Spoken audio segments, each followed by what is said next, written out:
blast off. Well, welcome to the Bryan Callen Show. One of my favorite people on the planet is here in a very, very green hoodie. Who makes that? No idea. It's probably made for you. Do you have a loom at home? I do. I do. I show up for breakfast, and then there's a... Yeah, I kept asking you to me. come on the show, and you don't like doing podcasts, and you don't even really much like publicity. You wrote a book. I remember you saying, I don't want to write a book. Steve Jobs never wrote a book, so I have no right to write a book. And then there was enough pressure on you, and they made it so easy on you, I guess, that you ended up writing a book called Empower, which is a great book about your life and your philosophy. But I want to start by asking you, because I don't know how to quantify it. I want to ask you what you do and how you define yourself, because I don't think I will ever have anyone on this podcast that is as multifaceted and has their fingers or has their hands in so many different disciplines. Let me just go through them for a second.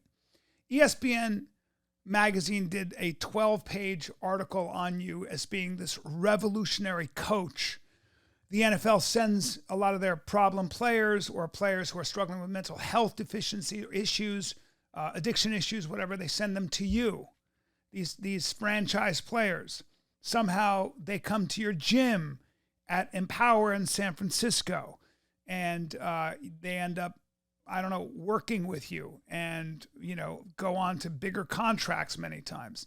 You can be at Empower, your old gym, and it wasn't at all uncommon to see someone like Gavin Newsom working out there, or in your office asking you advice. I saw that with my own eyes. Or, for example, and it wasn't political advice, or having some huge hedge fund guy or the biggest hedge fund guy at your place. So I would see this and I'd be like, okay, Tareq owns a gym. But then I would see you training some of the best MMA fighters in the world, whether it was Luke Rockhold, Jake Shields, Gilbert Melendez, you name it. So then I'm like, okay, so he does that. And then I'd see you kind of like, you have a company that seems to rebrand and help companies rebrand and do all kinds of other stuff. So you're also a businessman, an entrepreneur that comes up with ways for companies, whether they're startups or established companies, to do what they do better, expand their reach. I don't know what it is you do, but you're on the phone all day. And then on top of all that, if you look at the history, you are, I think, one of the first, or if not the first, D1 Afghan American refugee to play football at where is it? Fresno State. So you have this huge sort of Afghan community. I'm sorry to go through this, but it takes forever, but it really does. Yeah. And I would add as well that you went to Afghanistan and you created the Women's National Boxing Federation, where you had to talk to various Taliban warlords to get the okay. You created a soccer league, so you had to deal with the Taliban. All of this, by the way, is documented. Honestly, man, I'm just someone who's determined to push my capacity, my capabilities. I know, but thanks for being general. No, but again, I'll dive into it. But look, when you start to realize and understand, like a lot of our friends have, that they have an ability to do something, you do it and you push it to as many different sectors as you possibly can. Like, why limit my game just to sport? It's tough because when you stay so invested in one particular sector, the lens of the public is primarily always stuck on you being that, right? So you're consistently fighting to find a way out of that and be acknowledged as a player in a new sector or a universalist, like which I aspire to be, right? Because so much of what I do is just based on basic fundamental principles and values. And the applicability of that can jump into multiple different sectors, right? So, part of my life's mission has always been able to prove that, look, if you're capable of achieving something or being something in some form of capacity in a sector, you're not necessarily having to start from zero when you jump into the next thing, because you've developed what you need to develop when you get into that. You use, for example, I did sport to be able to understand my character, to be able to understand how I deal with things I can't control, to be able to forgive, to be able to, find myself, know my deal with my loss, abilities, deal with victory. everything, right? But it was always sport that became the correlative activity to me being Football able to and fighting. Yeah. Primarily football and martial arts. And, I'd always see things happening in different sectors with all these different outstanding human beings I'd meet, and I'd hear about them and learn about them. And obviously as a competitive human being, I can do that. Like, why is this individual, capable of doing that and I'm not? Mm. And is it really the capability thing or a recognition of self thing? So I wanted to consistently test, like, taking my game into different sectors. And look, I've proven to myself that I know how to achieve something that I set my mind to. So why not do that as an entrepreneur? Like, why not do that as a sportsman? Why not do that as a philanthropist? Why not do that as a man who's trying to serve for peace? Yeah, you come to this country from Germany. Your parents are from Afghanistan. You speak the language fluently, but you came here as a refugee. You came here with nothing, like a lot of refugees. Everything was taken from your parents.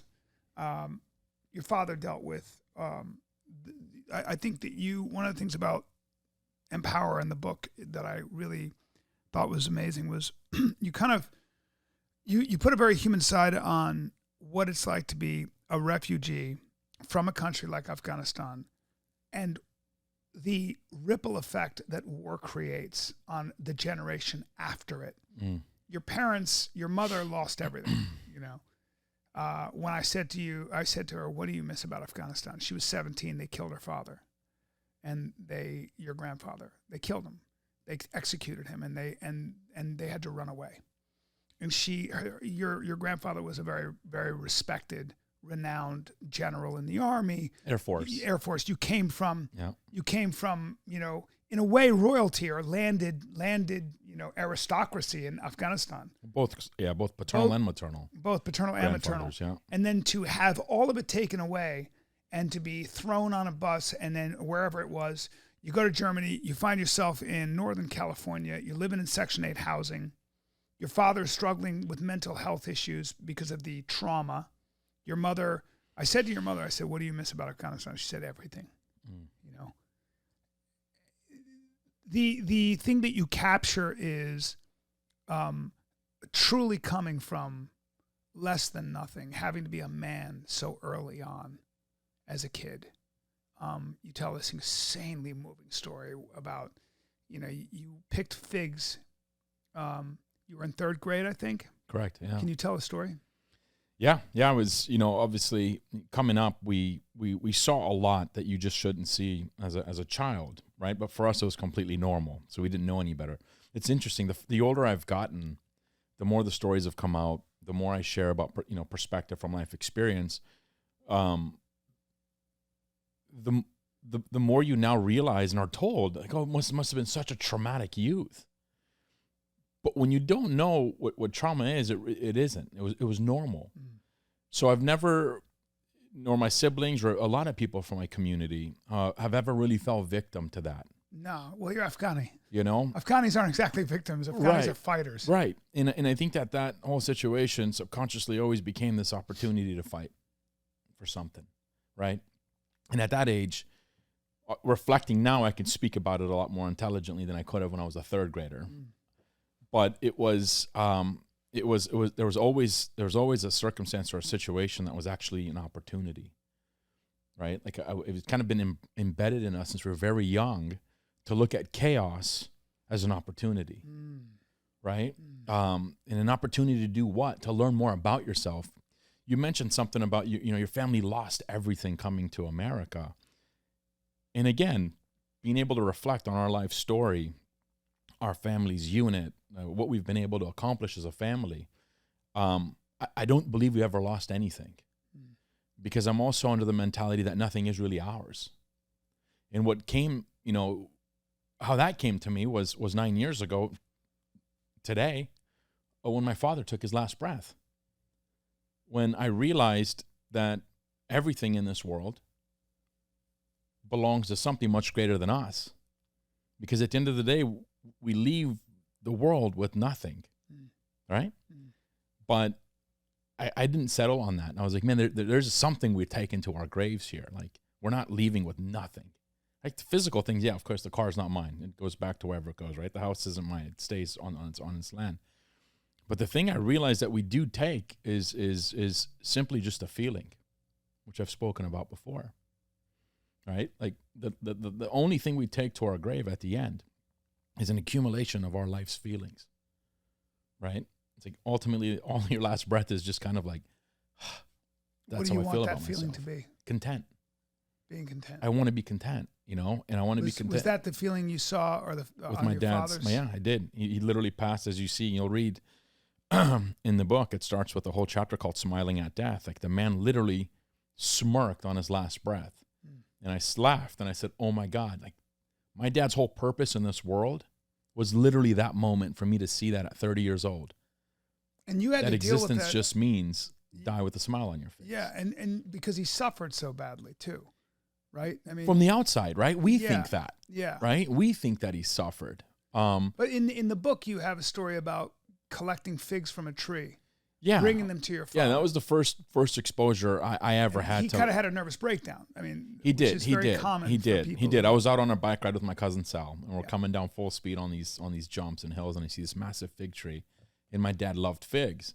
So Sal and I just grabbed as many figs as we could, and we wrapped them up in our shirts, and I held the shirt in my teeth, in my mouth, rode back down and bolting into the house, bike on the grass, run up as fast as I possibly can. I'm like, Dad, got your figs?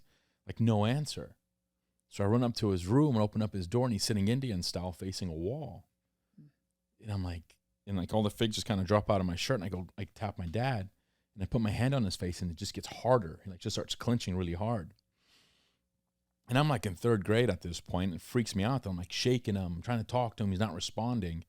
And obviously now I realize like my father was having a nervous breakdown, some form of anxiety, an accumulation of, learned later in life that he suffered tremendously from depression and was bipolar and had schizophrenic episodes. And the war didn't help, did it? No, the war didn't definitely help.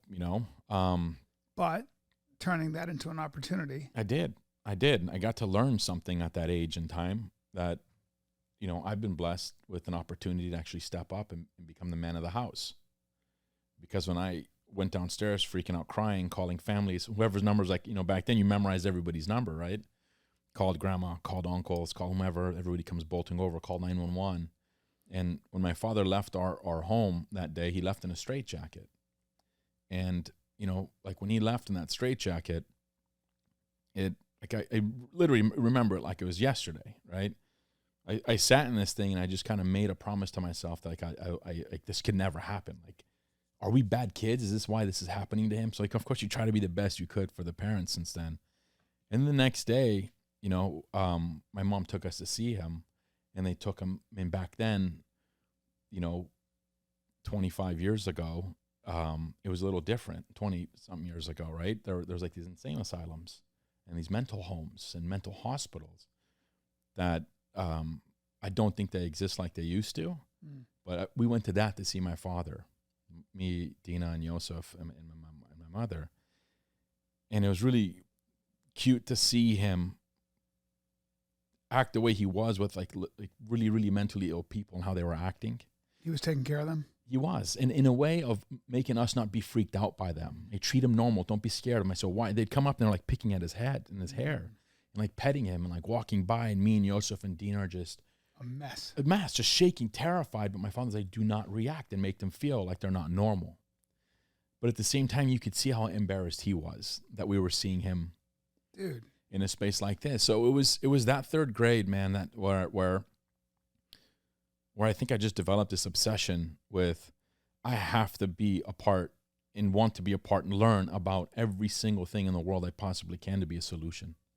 A solution to a problem. To a solution to a problem. Like that's why I love learning about different industries, different markets, and applying, game that I did and what I learned through coaching into businesses, into franchises, into organizations, into groups and teams. But sticking to mental health for a sec, I watched you personally work with a lot of athletes who had issues with anxiety, depression, self-doubt, mental health in one way or another. And even though you don't have a degree in mental health, you somehow were able to make these crazy inroads. And can you kind of talk about that and how you, because that's a really difficult thing to do. How did you get yourself in a position where, first of all, people were sending you? Because I've been to your gym where some of the biggest football players in the league are literally working out with us. And so it was always like, Jesus, it was pretty wild. But can you talk about how you, without getting your degree in psychology, Sure. like how did you get yourself in a position where ESPN ends up writing an article about you being this? I don't think we should ever discredit practical experience, right? There's a big difference between folks who study psychology and therapy and what they think is best than actually being someone suffering and understanding how, not necessarily get yourself out of it, but how you deal with it. And there was a big reason why I never went into studying psychology. I wasn't very happy with how my parents were being treated. Oh, right. So you didn't, that's right. I didn't believe in the system. Because you saw them trying to help your father. But they weren't. In your book, right? you talk about growing up your father had a lot of these bouts with schizophrenia, whatever it might be. And you spent like your summers sometimes in a lot of our youth, facility. like we weren't a part of much, thanks to my mom later on, obviously starting like Afghan club soccer programs with other moms and figures in our community to kind of keep us active, and some of these taekwondo programs. We had a limited amount of that. But up until high school, man, a lot of our summers, my mom will tell you to this day, were spent in hospitals. And I knew, I tell you, man, like I knew my father had obviously some battles and some illness going, but I think the illness could have been treated a lot different. And he actually told me this 6 months before he passed away, when I actually had a game plan with my father. And we got down to the root of what his anxiety stems from. And it ended up being exactly what the book is about. The disease of fear. And not being able to articulate emotion, not being able to articulate imbalance, not being able to articulate feeling, right? So what happens is that because they're not being asked questions in a manner that they can understand, they immediately get diagnosed, right? And medicated. And now all of a sudden they're going into this challenge that there's no other solution for me but medication. My father was so heavily medicated, it was ridiculous. I couldn't believe how much medication my father was taking daily. But a lot of that was, I'm not saying that these doctors were evil, bad people. But they were just limited. I think they were limited in capability and understanding, because when you don't personally go through it and live it, and sleep with it and wake up with it and are exposed to it, and kind of like a survivor's mentality, right? Like you find ways to try to figure out how to solve for things, and communication helped that. Conversation helped my father a lot, actually. So is that so when you would get when you do get somebody who's a high level athlete, had a lot of success, never been told no, but they're suffering from whatever it might be, whether it's addiction or some kind of mental health issue, what's the first thing you do? Well, I always start every opportunity to connect with someone with something I call a game plan, which I've branded it a game plan. And in reality, it's just an honest conversation. And I think honest conversations are something completely underutilized. What are you listening for when you have a conversation with them? What are you looking for? Well, obviously, after doing as many as I've done, I've been able to be a lot more efficient with them versus taking 2 hours to do them, to just kind of get to the point. And again, I'm not saying that I solve mental and emotional health. I'm not saying I'm here. I solve for that. But for folks in my community and my teammates, what has worked for us has been having very, very transparent conversations, trying to identify how they want to feel on their last breath. Wow. And we make our entire relationship about accountability, of holding each other to that feeling they want to take on their last breath. That's what kind of makes the struggle and the fight and the desires worth it all. So there's an end game. You have that end game. You see what that end game is. You say. I learned that from sport. I learned about it in sport, because sports give you something called a title. They give you a championship, right? And no matter what it takes, you're going to do what you can to be able to have the best shot at that championship, at that title, whether it's league championship, whether it's a world title, whether it's a conference championship. like whatever it is, like we all know that there's something that I'm holding you accountable to and you're holding me accountable to where we experience this thing together. And for my teammates, I want it to be about how they want to feel on their last breath and how they want us to look at them when we're washing their bodies. I remember when Luke Rockhold in this last fight, I mean, you can say what you want. I'm telling you right now, if Luke Rockhold had been acclimated to that altitude, he would have won that fight. He still got it. But when he got his nose broken, he couldn't breathe at altitude, and he came back after the first round. The first person he locked eyes with, he didn't sit down, he locked eyes with you. You were in his corner, and you guys seemed to have a conversation. Or should I say, he just looked at you, he said something, and then you said something. Are you able to, are you allowed to tell us what you said? No, I mean, it wasn't, like I said, it was probably just natural. Right. Obviously coming back to the corner and just kind of locking eyes. And for myself, I do recall just kind of bringing up to him that, like, you know, this is his opportunity to feel how he wants to feel about himself. You know, and I murmured that or spit it out however I did. But Luke's not a guy that'll quit. No. You know, Luke just had to but I did feel like he needed himself. His friend there. He needed his coach there. Yeah, I for mean, a second, he just looked at you, and it was he like had Henry there, he had Perillo there, you know, he had DC. But he locked eyes with you. Yeah, he did lock eyes. You know, he did lock eyes. Stayed there. And I'm just telling you what I saw. Oh, okay. I saw it. So you can try to deflect this, but he came back and looked right at you, and didn't take his eyes off you. It seems, and you said something to him, but that was probably private. But whatever you said, it was just along those lines, man. It's just a reminder. What did he say to you? Are you allowed to say? No, he just got to work. He went back out there and turned it into a brawl. Yes, he did. Yes, he did. Yeah. Yeah, that's the thing about you, is that you've been in these real situations where the stakes are very high. Sure. And it's cornering some of the great martial, like Jake Shields. I mean, cornering guys who, you know, a lot of these big time guys. I think you worked with Nate Diaz, didn't you? No. We used to just train together when we come back in the day. Yeah. Because you fought too. A lot of people don't realize. Like, tried.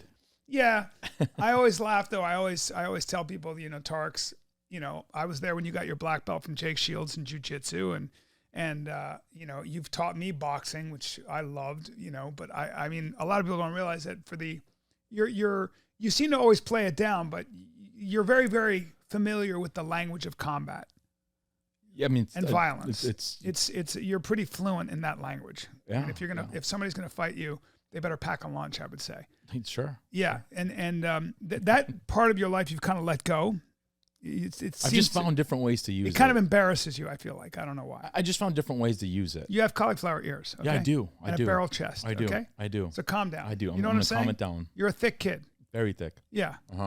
And so, but yes, to keep the through line going, you had practical knowledge on how to accomplish things. You had practical knowledge on what worked and what didn't work for your father, who went through the mental health system. And that created skepticism and probably forced you into a different approach. But I would say overall, your track record with athletes and people who suffer from mental health has been pretty good, to say the least. True or false? True. Yeah. Can you talk a little bit about what you do with athletes that have made all the money and are super popular and never hear the word no? You do something to bring the waterline down.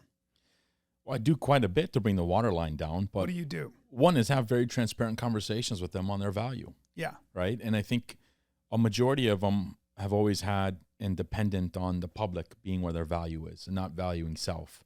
So when there comes this time to actually depend on self and that behavior hasn't been practiced, then you feel alone and empty. Oh, wow. Right. Oh, that's interesting. So you've been validated so much by the public, and then you like inevitably in life, you have to start to learn how to talk to yourself, deal with adversity, things like that. Right. Or accept yourself. Right. So much of our self-acceptance is dependent on our likes or the endorsements or who I'm associated with or whose show I'm on. Right. Like that's what makes you valuable. Because if you're not that, then you're not real. Right. but I think these young men who aren't young anymore, but when we connected, they were a lot younger.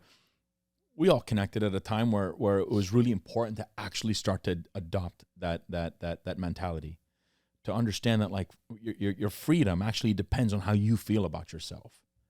Do you know how to feel about yourself? Do you know how to feel about yourself? And these conversations initially start as about giving individuals recognition of that power that they just don't think they have. They think it's all in the hands of an organization or an industry or a publication. And I think Marshawn Lynch has been like the perfect example of I do me, because I'm aware of my intentions. Well, Marshawn Lynch is a guy I've met many times through you. Mm-hmm. And Marshawn is a very intelligent, Yep. funny, Yep. amazing guy. But if you don't have an in with that man, he ain't giving you shit. I've been privileged because I was close to you. I met him at your wedding, but he's a classic example of the alpha of the alpha males. Like he's not hearing a peep out of fucking anybody.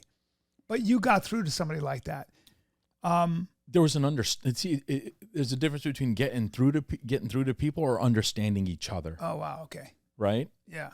And again, like our game and everyone's game isn't applicable to the world, right? There has to be alignment of values, alignment of philosophy, alignment of purpose and desire, right? There's got to be alignment in order to understand one another. And he just happened to be one of the teammates that I aligned with very well. My language made sense to him.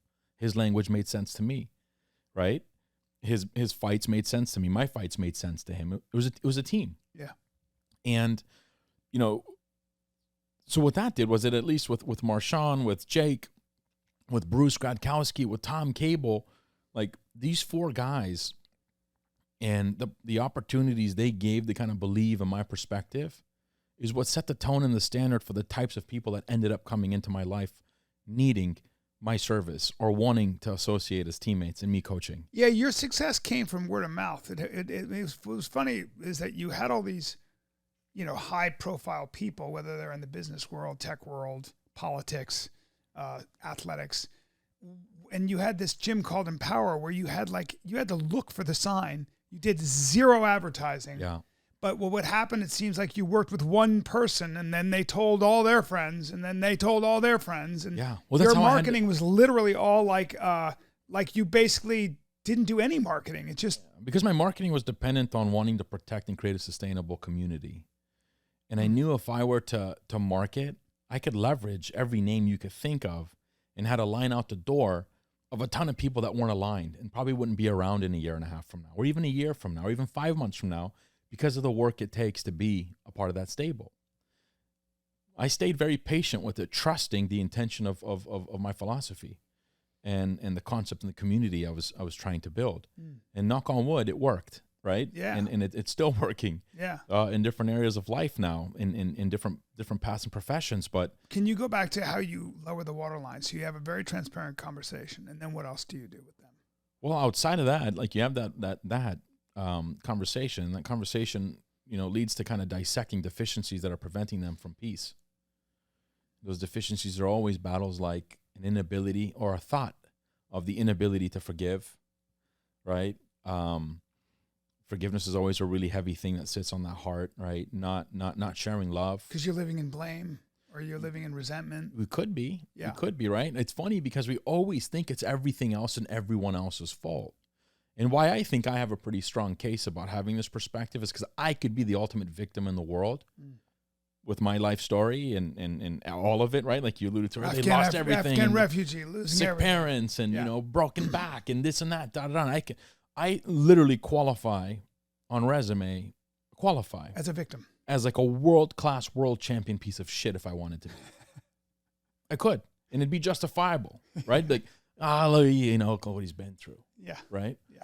And I think the reason you hear conviction when I share my game and I coach the people I coach, and why I think my teammates respect that is because they know, like, my story's worse. And if I'm telling you, like, there's a path for us to find peace in that story, like, let's not competing with you, But let's compare. Like we both have, things that were outside of our control. I was going to say, like, it feels like, so a lot of your clients, a lot of the athletes you work with are Black and from the inner city or came from tough backgrounds themselves. But I don't know that you'd have the same. There are two things that one is they recognize that you're an Afghan refugee and you've had it hard too. And also you came up, especially during 9/11 and stuff, when you were a second-class citizen, where it was acceptable to be very suspicious of you and very prejudiced of an Afghan. And you're Muslim. And also, but I think the other thing that really helps gain you legitimacy is that you're physically so robust and an athlete yourself. Calm down. Also, calm down. No, I'm just saying. And also when it comes to fighting and wrestling and all that, you're not really hearing a peep from anybody in the NFL because it's going to be an issue if they want to lock horns physically. So those things really work in your favor. And one of the things I watched you do is kind of you bring a lot of athletes who are phenomenal. You'll bring them through body weight exercise. Yeah, I was going to go there next. Yeah. So just kind of getting into those deficiencies. Why? Because I utilize those. I utilize their own words, their own comments, their own feelings as correlations to their physical capabilities. So if they're physically capable of doing something so uncomfortable, why are they having such a hard time embracing something uncomfortable? Like a thought. Mentally uncomfortable. Mentally. Or emotionally. Why is that? Right? Because they're not used to it? There's no practice over here. Why? Because mental health hasn't been normalized. It's always been demonized or victimized, right? So it's never become a thing that you look forward to working on. You whisper when you say, I'm talking to my shrink to a friend. But when you say you're going to see your trainer at the gym, it's like, hey, bro, I'm going to the gym. You my trainer. You know what I mean, bro? Lifting today. But you don't say that about your shrink, and your shrink's equally as important as your bodybuilding coach. Oh, yeah, or more. Yeah. You see? But because this other side, right, the mental and emotional health side has been looked at as such a bad thing, you avoid developing any sort of behaviors. And unfortunately, a lot of that is what's caused, I believe, the demise in humanity. Right? This suffering in this battle around the manipulation of fear. Everyone is so terrified of everything because we've never, ever really developed or been conditioned to solve for that. And that fear and that anxiety really stems from judgment. And what more can you judge of someone than their mental and emotional state?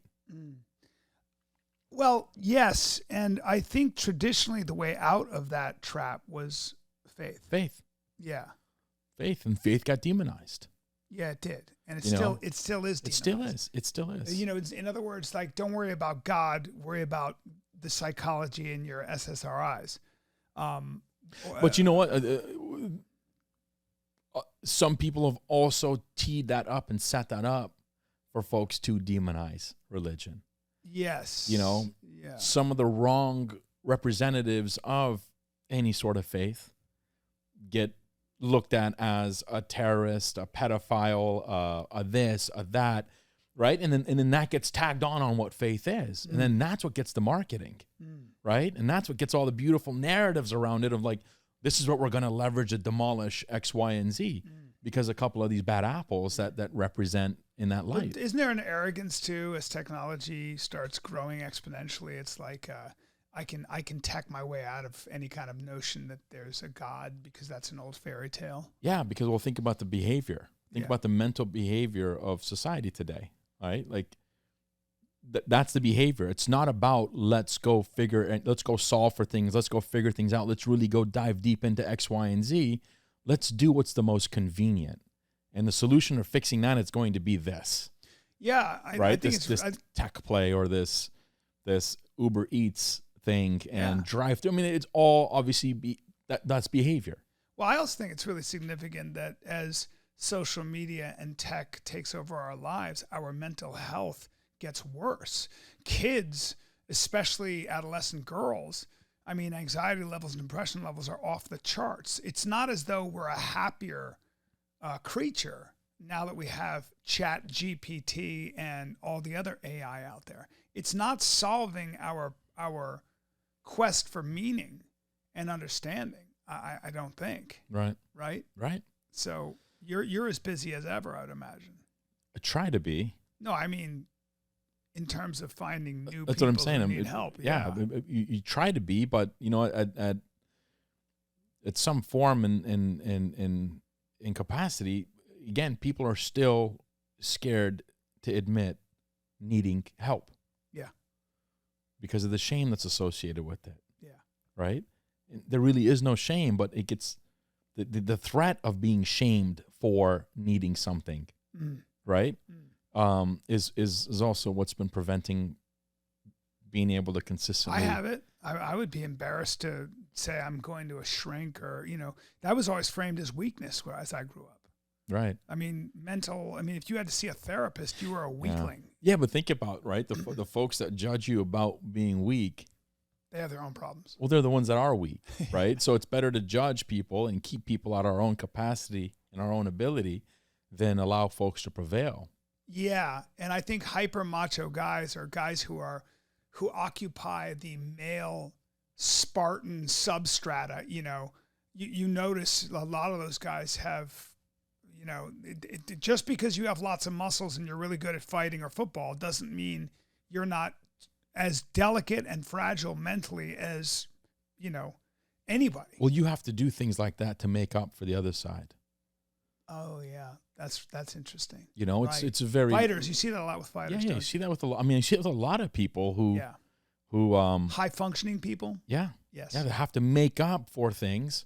Well, they have to make up for that by making sure they can distance themselves as far. Let's remove myself from me being associated with this as far as I possibly can by being loud, by being this, by doing this, and I suffer from that. Yeah, of course. I suffer from that. Maybe that's why, though, you created an oasis. I had to. You created an oasis where, because I always wondered, I always wondered why you had all these high level human beings stepping into your gym. Like I'd be like, fucking go in there and I'd see like, that guy's fucking the biggest football player on the planet. I mean, I'd see them in your gym, and I was like, and then you'd be like kind of either holding mitts or talking to them or making them do weird shit like hold their body weight up with just their hands. And I was like, what is actually going on here, and why do they keep coming back? I'm talking about, I don't want to go through names, but like at one point I remember just seeing, I was like, well, that guy's worth $4 billion.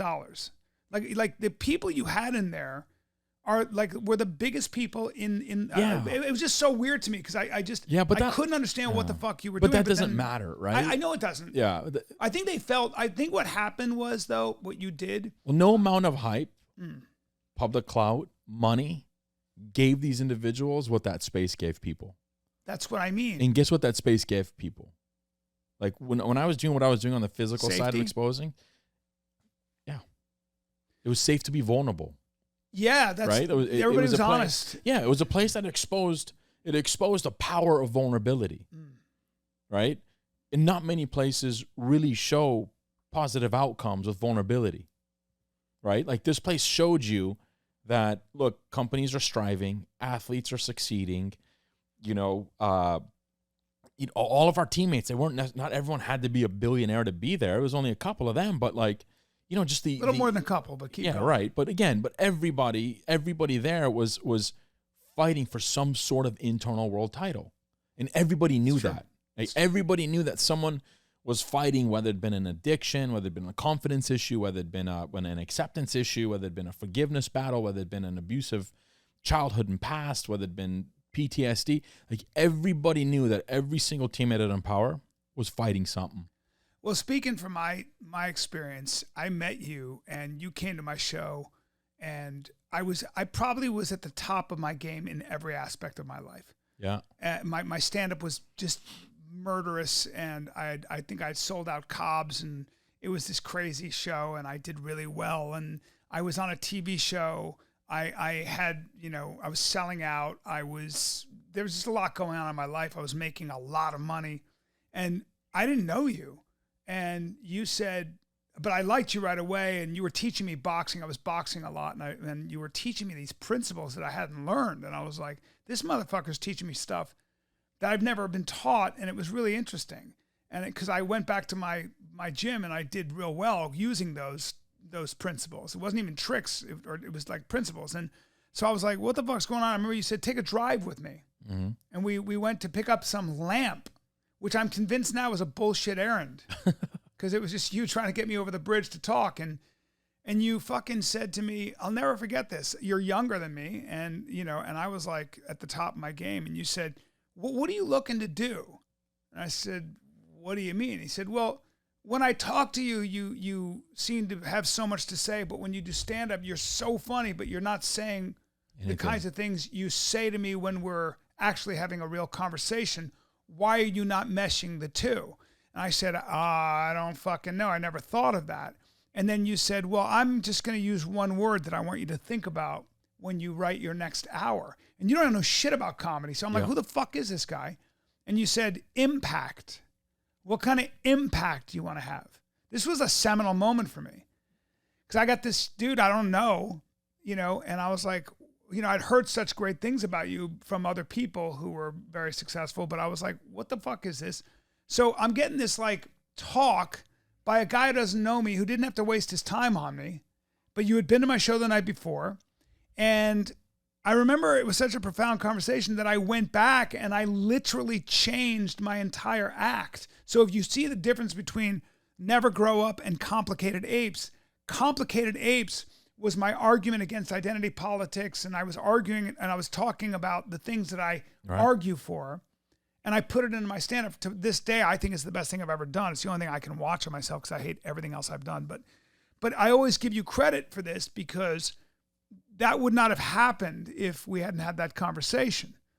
So it's really, you can't help yourself. You see potential in people. That's the one thing you see. Potential, you see potential. Potential is what could be the outcome of it. But the reality is, it's everything you and all of us already know about ourselves.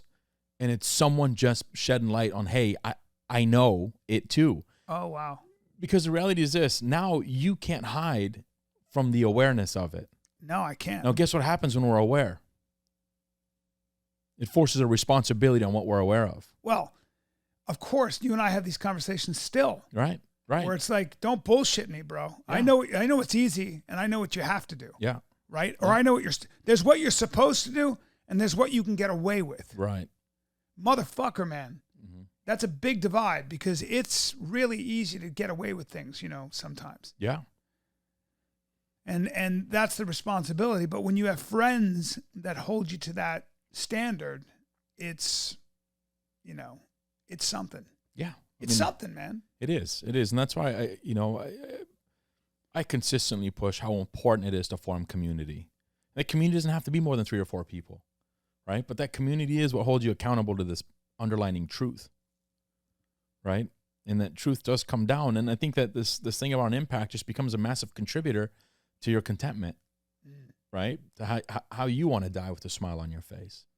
To your credit, brother. I mean, after I was done recording Complicated Apes, I remember my agent came running out. He goes, what the fuck? We got it. We got it on tape. And I said, I can die tomorrow, bro. Yeah. I really felt that way. Yeah. I still do in a lot of ways. Oh. Like I did something, Yeah. I mean, whatever, but it was the best I could do, and I'm still after it.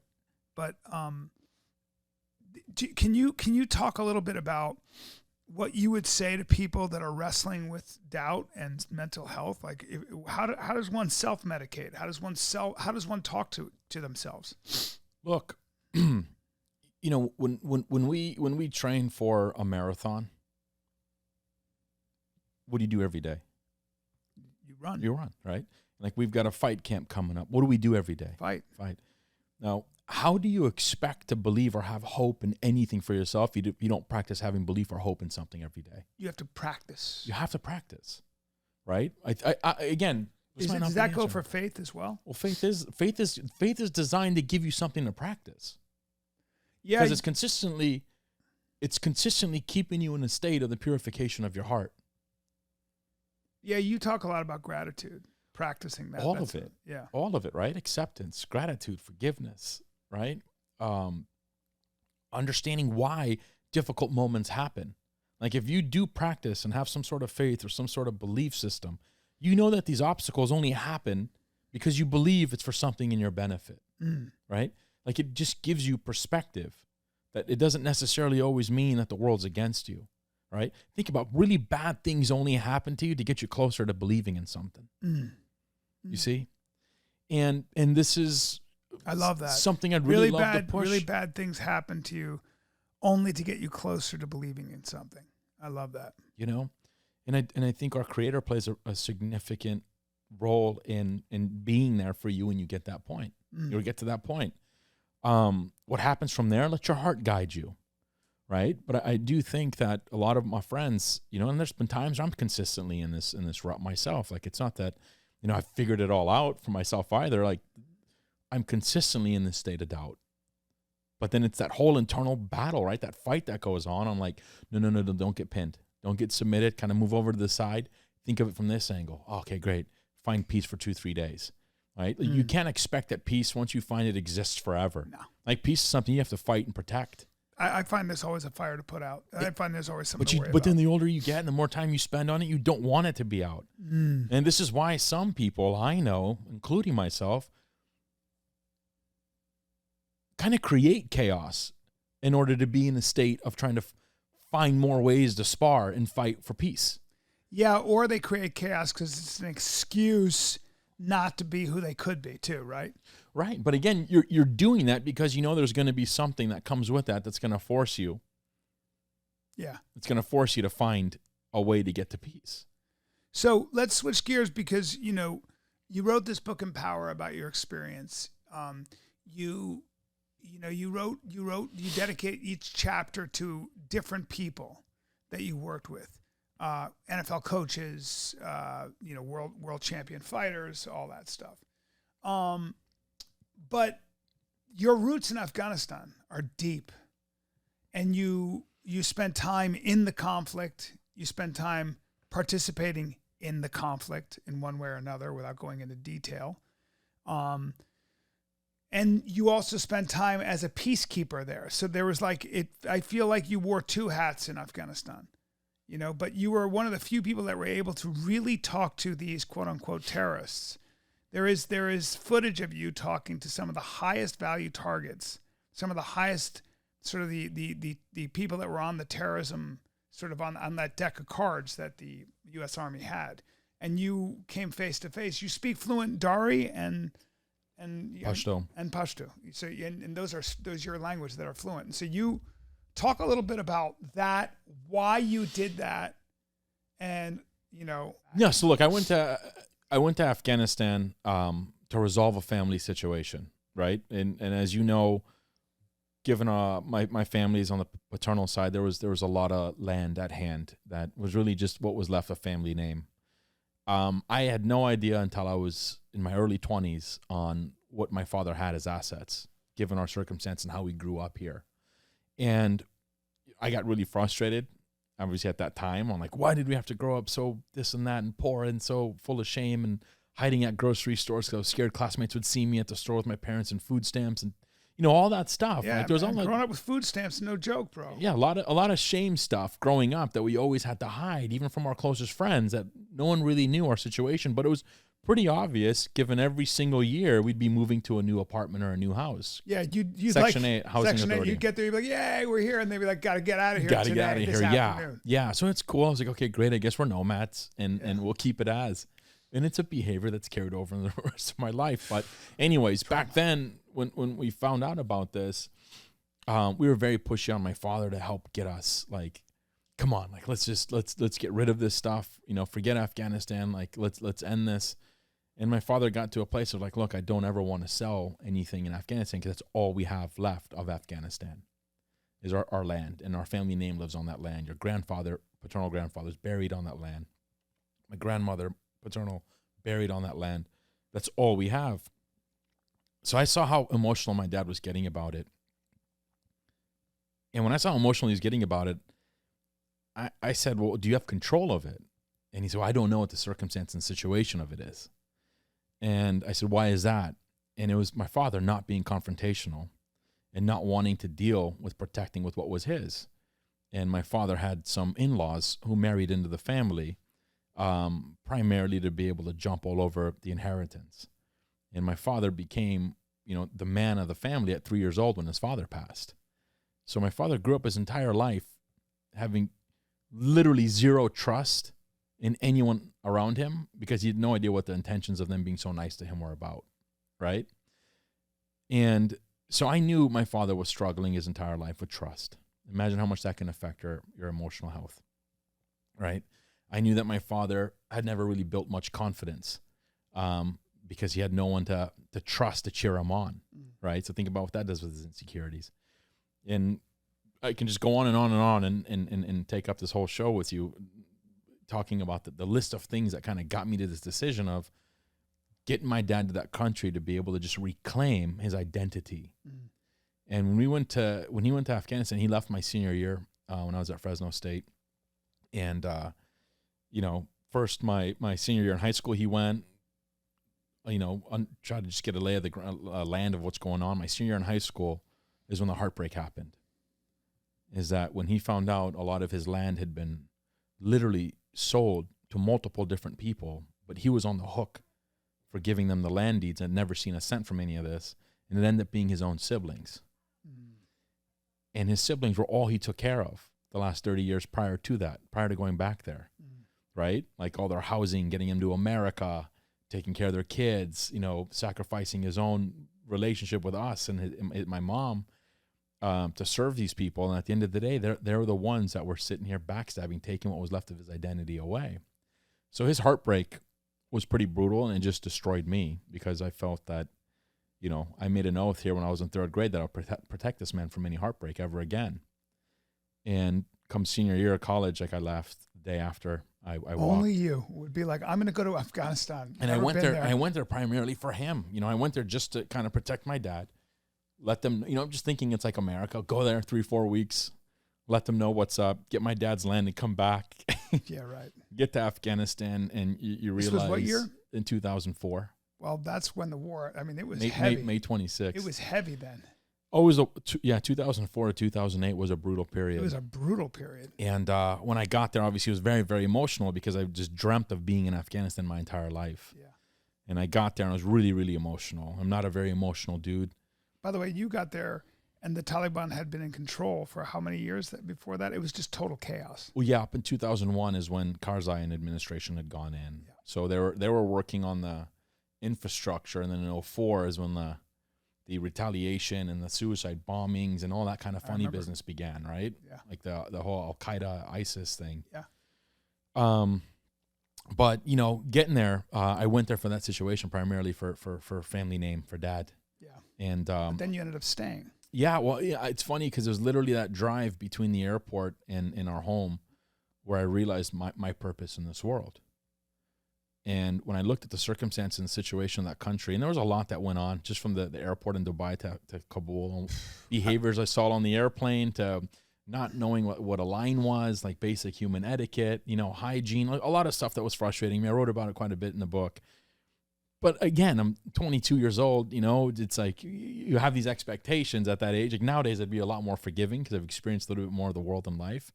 But back then, it was just immediate, like react, big, thick neck, like react.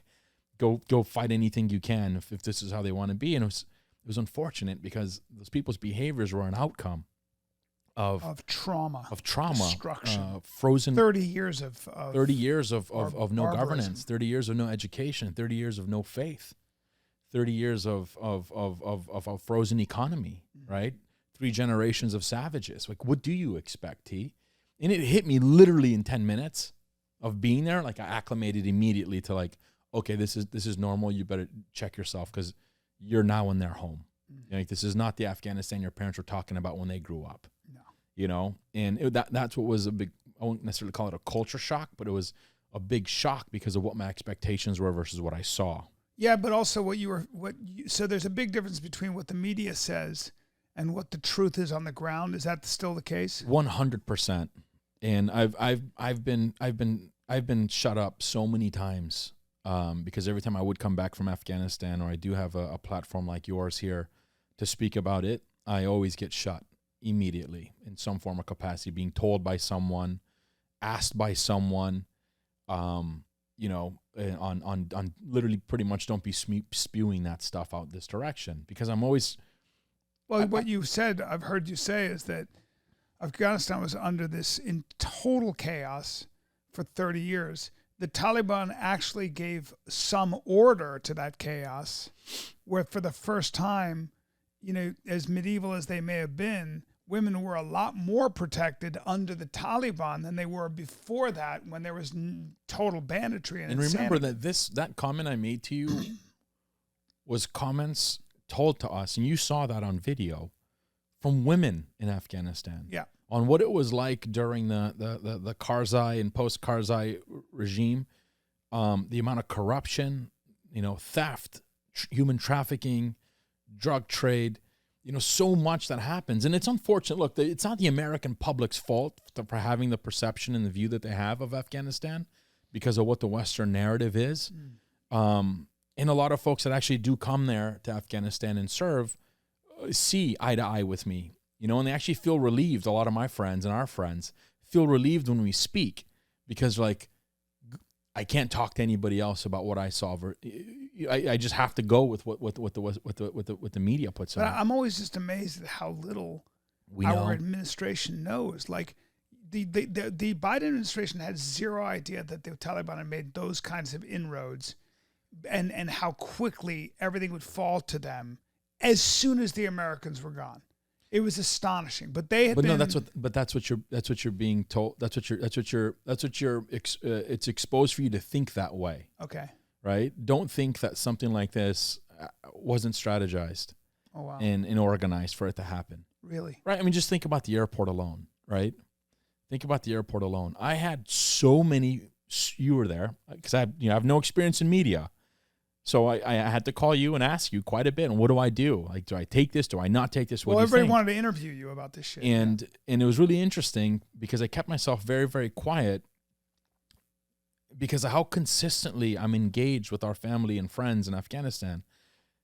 And the story they're telling you on the phone is so opposite of what I'm looking at right now in the news. What a surprise in the news. What a surprise. Right? And that I would say the same thing about the United States. What they tell me we're dealing with in the news, and how we're at each other's throats, whether it's men versus women, trans versus straight, fucking Democrat versus Republican, versus what I see in the real world, is literally night and day. So, So it was the same thing that was going on there. And, I went there, this is way before, obviously, but I saw what that country needed. And what kind of, we look at, it's so interesting that we look at everything from here with we look at the rest of the world from our lens in America, right? Like, it should be like this, it should be like that. It's like, well, number one, there's no running water there, or electricity, or 911, or roads, or stop signs, or traffic stops, or any of these things that you have at your convenience that you just looked past, not understanding what a foundational system that is for society. Like, you don't even have to think about it, because it exists. Infrastructure. And, so immediately I acknowledged these things, Armamen, and I said, like, what can I do to not be a threat to the government? Like, what can I do here for the government to not think this guy is going to expose that, what the media is putting out, what the narrative is to the west of Afghanistan. And literally in that 10-minute drive, I realized, like, why I was so blessed to be so obsessed with sport and physical activity, and the opportunity I had to play at Fresno State, and the opportunity I had to team up with some of the most amazing fighters in the world. And back then I was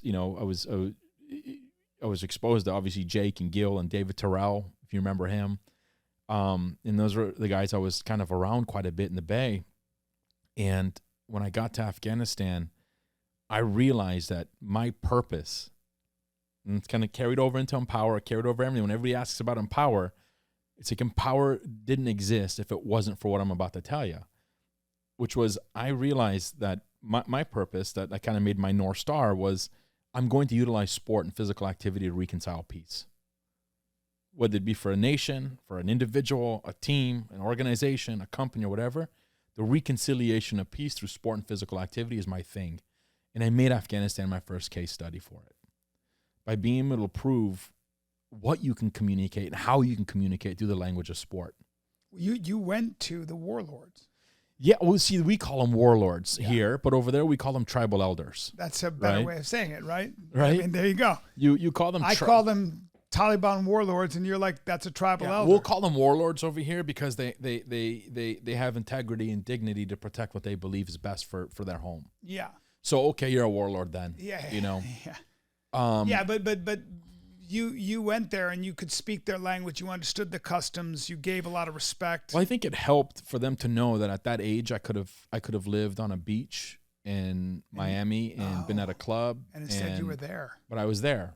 And an American. And proud too. Like, you know, a lot of folks in our family were telling me, hey, you know, just make sure you wear traditional clothing and kind of grow out your scruff a little bit and da-da-da.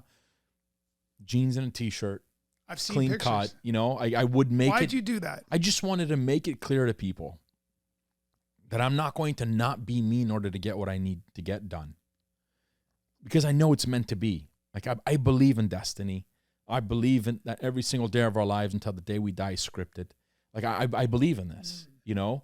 And why not do what I want to do and how I want to do it? Because at the end of the day, there's been a million things I've busted my ass so hard for that have just never happened. Of course, man. Right? Because it just wasn't scripted mark. to be. Fuck, yeah. So why not? Like, why not go tackle these things that you know in your gut? Like, I'm just going to do it because it's meant to be. It'll happen. And it did. And those are the types of things. So you weren't surprised when these tribal elders said, yes, you can teach women how to box. Well, you know, I had to earn some stripes. So remember, I intended to be in Afghanistan for a few months and ended up being almost 4.5 years. Damn. But the good thing is I was addicted to Afghanistan more than Afghanistan was interested in me.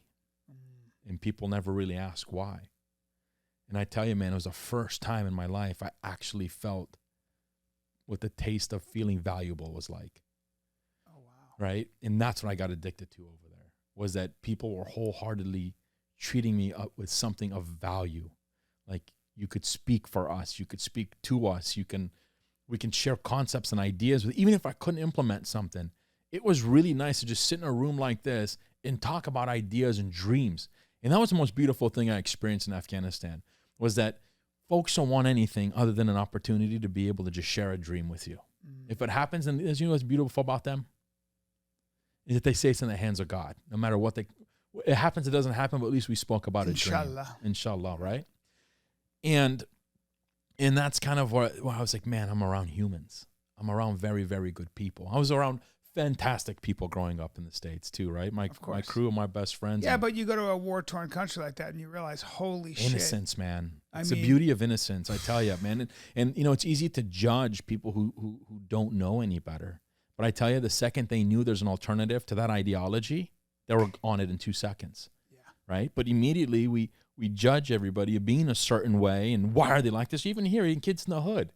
Well, give us an alternative, and I promise you they won't act like this. But when they don't have any other alternatives, of course, in your eyes, they're going to be a piece of shit, because the road to being a piece of shit is the only thing that's exposed to them. Yeah. And it's the same thing in these countries. It's the same thing in Afghanistan, right? You want to prevent this you know, these you know, bad people or these individuals that kill and do this and do that from you know, becoming what they've become. Well, don't put the country in situations and positions where that's the only choice. Yeah, man. You know? Yeah. And Afghanistan, as you know, essentially landlocked between every nuclear power. Yeah. So don't think that Afghanistan, you know, has the intellect or the capability, to be able to maneuver over all of the games with all the surrounding countries that need Afghanistan to be unstable for their benefit. That's the great tragedy. Pakistan has an interest in creating instability. Iran has an interest in creating instability. You know, these different countries, for them, it's like, this makes sense. And so they're such a victim of their own geography. Yeah. Yeah. But at the same time too, you know, I made this realization this last year. I was blessed to do my pilgrimage to Mecca. And I had a moment in Mecca, just within myself, you know, like, T, why do you consistently seek pain? Like, I'm addicted to pain, as you know, right? Like, I have to train, I have to hunt, I have to, you know, I've had 4 back operations. I only have 4 back operations because I have no respect for my body. And I completely don't follow such an important saying in the Quran about treat your body how you want it to treat you. Yeah. Then I get all down and mad and sad. And why am I so sad and frustrated and depressed? It's like, well, look what you're doing to your body.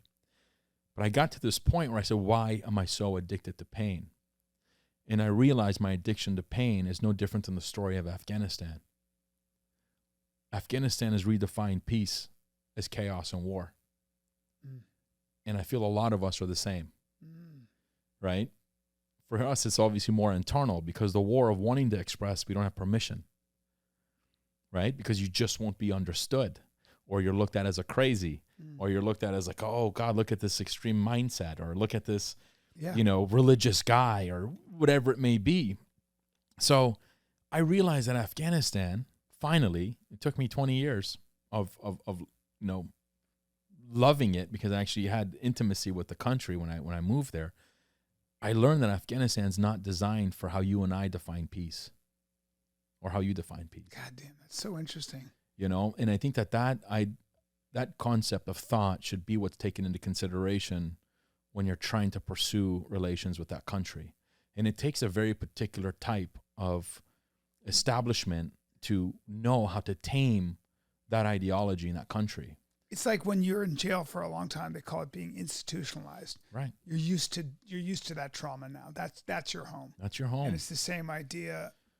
We could fantasize and want what we want from it from the outside. A lot of the Afghan American community, like obviously everyone gets really excited and upset with some of the things that happen in Afghanistan. But, we have to remember that we have a luxury that they don't. Like, you're living the alternative. When people spend a long time in jail, when they come out of jail, a lot of times they'll recreate a jail cell. They'll stay in a little room and they won't leave because they're safe there. And they'll have everything they had in their jail cell. And that's what's really kind of heartbreaking about trauma and, where you realize an entire country, an entire culture might have mental health issues. We do. Of course. We do. One of the things that I was thinking about with your Mecca, your Hajj to Mecca, was that when you are a Muslim and you go to Mecca, you wear 2 sheets. Everybody wears the same 2 sheets. And that's because everybody's equal in the eyes of the Lord. So if you're a pauper or a prince, you dress exactly the same. I felt that you did, even before you found as much faith as you did in Islam, when you were a young man, when you created Empower. That's kind of what when you walked in, everybody was wearing just 2 sheets. Like there was no hierarchy. Right. And, you were always very upfront about your own struggles and you would train with everybody. You always stayed very, very connected to. Well, Bryan, I've said this 1,000 times in every opportunity I've had to speak or share game. I built Empower because I'm the most selfish human being ever. Right.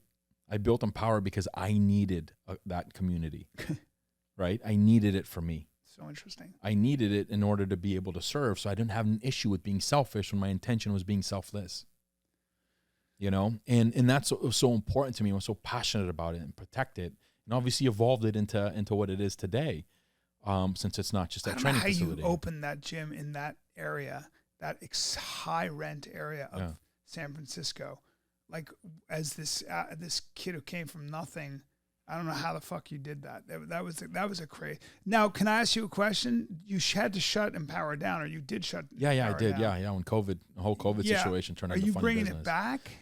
Well, no. So in parallel to Empower, for years, I kind of built this private offsite program, where, as you know, a lot of Empower's business side, right, outside of the experience stuff with people I was working with, I built a really fantastic team of coaches and operators. And we built multiple Empowers and kind of corporatized the business, where we were a corporate wellness group to a handful of really awesome companies.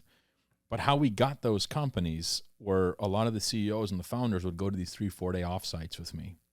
And in these offsites, I'd do a 3-4 day crash course around game plans and lowering the waterline and really helping these organizations identify or define what a culture is. Like, everybody uses that term so loosely, but culture takes work. And in order to get to work, we need to figure out what's preventing it from that ideal. And this is what we use these offsites for. And these offsites ended up becoming a parallel business to Empower for years.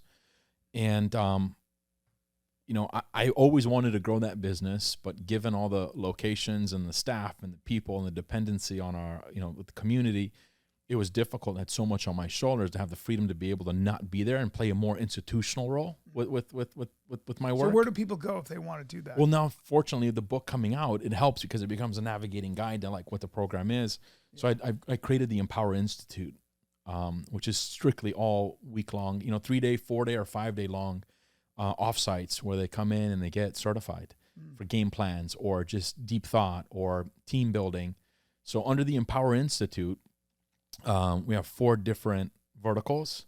One's called SolveX, and SolveX is a vertical I built strictly for the military and law enforcement, and to go in and try to find solutions on the understanding of why suicide rates are so high in the military, and what do we do to help support the onboarding of soldiers into the military to be able to identify key mental and emotional health deficiencies that lead to those outcomes, right? What do we do to manage PTSD and understand PTSD? And I think a lot of that can come from human interaction, accompanied with technologies that track passive data, which I can hop into that whole thing. The second vertical at the Empower Institute is called Disruptors Camp. And the Disruptors Camps are kind of what there were always the names of these offsites, but these Disruptors Camps are open to civilians. They're open up to random cohort of 15 to 20 people a week who want to come in for, I want to accomplish this course. I want to learn about this ideology. And you have various people from different disciplines. From all over the world, different professions. You have CEOs, founders. And what are they?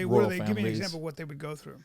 So at these Disruptors Camps, at the SolveX's, at CorpX, which is strictly for corporate groups, corporate leadership teams, and then we have Stable of Champions, which is all the professional athletes. And the professional athlete side of things, which is needed, it's either training in preparation for a camp or transitioning from professional sports into the world. Oh shit! Yeah, that's cool. Yeah, man. Teaching them how to do media, how to.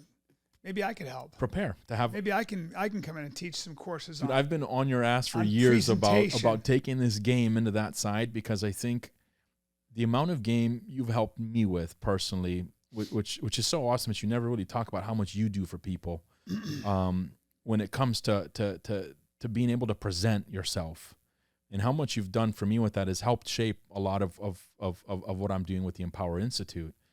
And I've told you for years, like, I'd love for you to obviously join, and do that, because I think there's a lot of these guys out there who need direction from an individual who knows how to modify and deliver based on the capacity of the 25, 30, 40, 50 different personalities and eyes in the room. Yeah, I think I could teach people how to sell something, or how to present, how to act, all those things. Right. So the Empower Institute is that. It's about attracting and creating a marketplace. And we're going to use my 4 verticals to kind of set a tone and infrastructure around pushing creatives like yourself to come in and go, listen, I need to form a school, because I know there's a lot of people who can take from what I have to teach and apply it to the world. And I know you approach what you do as a universalist. But the great thing about the Empower Institute, that it's not in San Francisco, and it's not in LA. Where is it? It's out in the middle of the wilderness in Idaho. And why that? I do think with my philosophy and my desire of wanting to prove the efficacy of vulnerability and the power of humility, like being in Mother Nature does all of that for you. So you can just get to work, because the environment lowers the waterline tremendously itself. And out here in Idaho, we ended up locking in our own headquarters. So we have our own private lodge hotel that this would be headquartered at. I'm only going to be hosting, 10 to 15 of these a year myself, but I've opened up the space to other thought leaders, other optimization coaches and experts. I've talked to Andy Galpin about him doing rapid retreats there. That's great. Nolan Kim is going to be pushing a lot of the Wim Hof stuff over in that area. So we really want to kind of create this HQ for human optimization in that area, and then my whole concept is taught through an institutional map in these 4 sectors. Tareq Azim, ladies and gentlemen. Yeah, you feel lazy yet? Yeah, I know. I know. He's doing 1,000 fucking, I'm telling you, it's the craziest shit. Entrepreneur and everything else. That's awesome, dude. How much time have we done? Hour 15. Woo! It flies by. It sure does. Yeah. Well, I appreciate your time. The book is called Empower. I recommend everybody pick it up. And where can they find you? Well, you know, I only have one social media channel I use called Instagram. Oh, is that it? Yeah, man, and it's at Tareq. We're gonna have to change that. People want to get in touch with you. How do they get in touch with you if they have questions? Are you even available for that? Maybe not right now. You're busy. I do my best to get to everybody, man. TareqAzim.com. All right. And at Tareq on Instagram. Tareq. Yeah, my big plan for this year is to actually start using social media. Yeah. And building up the social. You haven't media. had to, which is kind of remarkable in this world. It's really weird how you've built this really huge business and this multifaceted business without social media. It's all word of mouth. It's fucking nuts. I think you're the only guy I know who's done that so far. I don't know how the fuck you do it, but it's so interesting how it's all about providing value, and then you just let people talk, and they just, they seem to want to. I mean, I've done it with you. Look, I don't think peace is very complicated. I think we need to allow it to be simple, and I promise you, we'd all be at peace. Coming from an Afghan refugee, my friend, let's go have some lunch. Thank you. Awesome. Appreciate it. Bryan Callen, this is his intro song.